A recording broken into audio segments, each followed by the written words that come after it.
finally coming!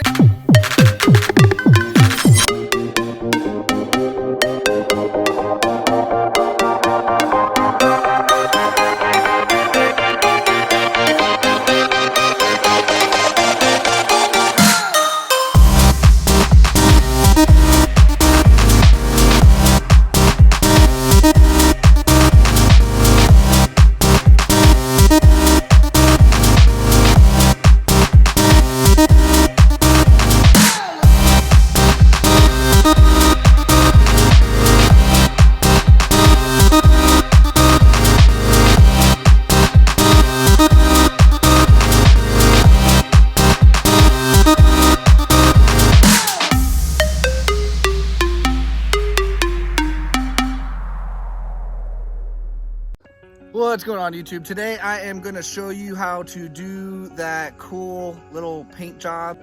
Got a couple ideas as far as how to make it look good. Go get real plants. This is a real tree here, and I just cut a little piece off, and what I do is I just spray paint over the top of it.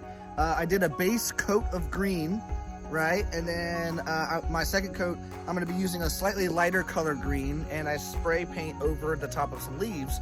And it kind of really does a good job of giving that effect. So let's go ahead and get to work on this for a few and see what it looks like at the end. All right, I think I like that so far. Now I'm gonna mix up the plant and go to like a different type of leaf and lay that over the top. Probably gonna shift back to the dark green again and just kind of make it look like it's another layer.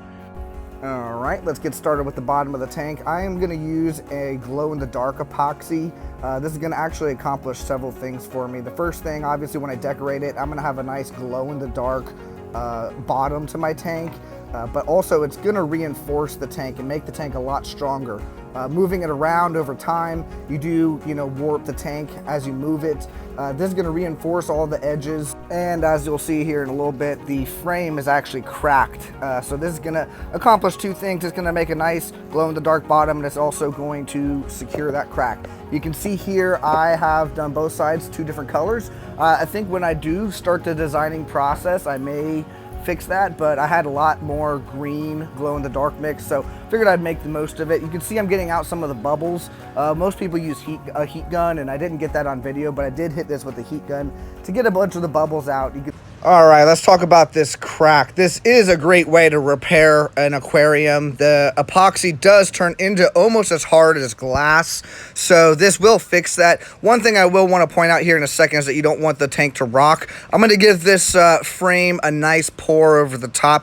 And once it does dry, it'll be pretty much indestructible, which is great for an older tank. I think this tank's like 7 or 8 years old. But yeah, what we're going to want to make sure is that the epoxy does not dry higher than the bottom lip. If it does, then you're going to get a rock, and you don't want to get a rock. Take time to make sure it does not get higher than the rest of the seam all the way around the aquarium. You really don't want your aquarium doing one of these numbers when you have fish in it. You get one fish swim one side of the tank, it rocks that way, then swims back the other side of the tank, it rocks that way. That would be a bad day. All right, after 48 hours of drying, you just kind of play around, move some rocks around on the inside, figure out what you want it to look like before you move any further forward from here. I'm so hungry. I am hungry. All right, are you ready? Let's go ahead and get to what we need. At first, obviously, you need some sand. Make sure it's clean it, put it in something that you can work with silicone in. One of these little rubber mats are kind of nice. Then you're gonna need some resin, and you're gonna need some resin hardener. What we're gonna do is pour them together, see if we can't get a substrate that's easy to maintain and looks good as well as a bare bottom substrate, or what would be the equivalent of a bare bottom substrate, because it's gonna be essentially as hard as glass.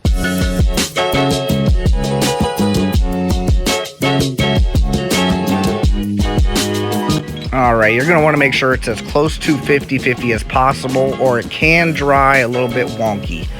You do wanna look for the consistency of about a pancake mix here. So we're gonna pour in a little bit at a time, start mixing it up with the sand, and kind of check out the consistency little bits at a time so we don't go too much.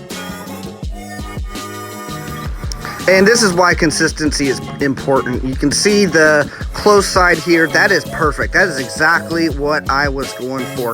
The far side over there, it's a little bit more puddled and shiny. I put a little too much epoxy resin in there, and that is just what happens. So I'm gonna have to do something to fix that later. What we're gonna go ahead and do now, though, is put the rocks into the epoxy sand and really sink it in there. You want to sink it in there so you don't end up having rocks get dislodged or displaced.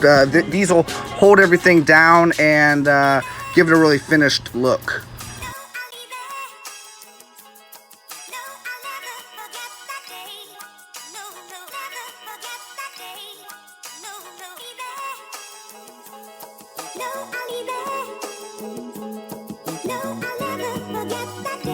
Isn't it funny how it looks like I'm like living in the tropics and then all of a sudden I'm in the middle of winter? That's Ohio for you. Anyways, I did dump another layer of epoxy on top, and I'm spreading around some more rocks to give it a more textured look. All I did between the last clip and this clip is just dump more epoxy on top. Now I am going to make both sides look more congruent this way. If I had my choice of doing it over again, I probably would have used that flush, nice, clean sand on that one side, but it didn't work out that way. I did mess it up on the other side. So it's going to look a little different than what I expected, but it's going to still look great. You can see I did put some driftwood in there. I just sunk it into that the sand and waited a little while, and it's not going anywhere. A lot of people have driftwood that'll float for years. I literally have a piece of driftwood that I've had in a tank for a really long time. Years may be a little bit dramatic, but at least 6 months, and it still floats. So that's going to be a great way of fixing that issue. You can see the rest of it all looks congruent now. I put in some little pieces of like sticks just to make it look a little bit more earthy. I'm going to put in a little bit more driftwood, just sink it in there, and I'm pretty much done. All I'm going to do from here is just wait and let everything dry and settle fully for 7 days. I know after 48 hours you should be okay, but I am going to give it a full 7 days.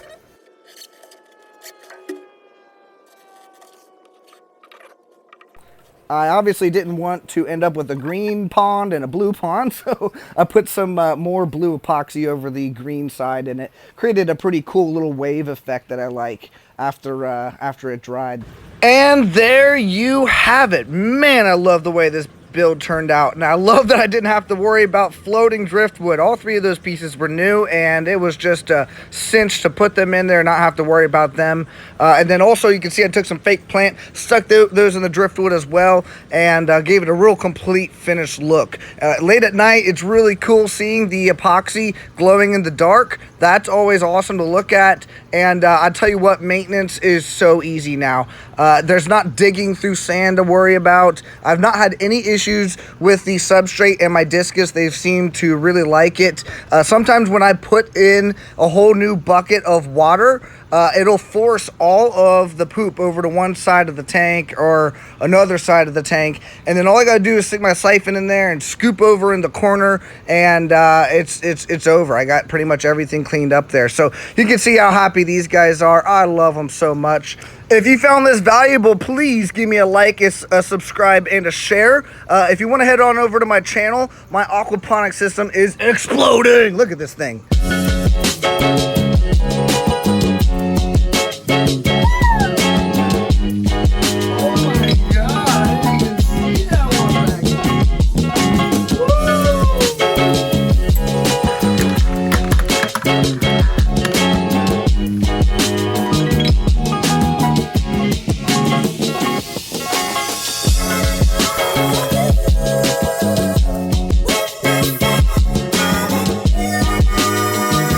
Y'all don't even know about my bare bottom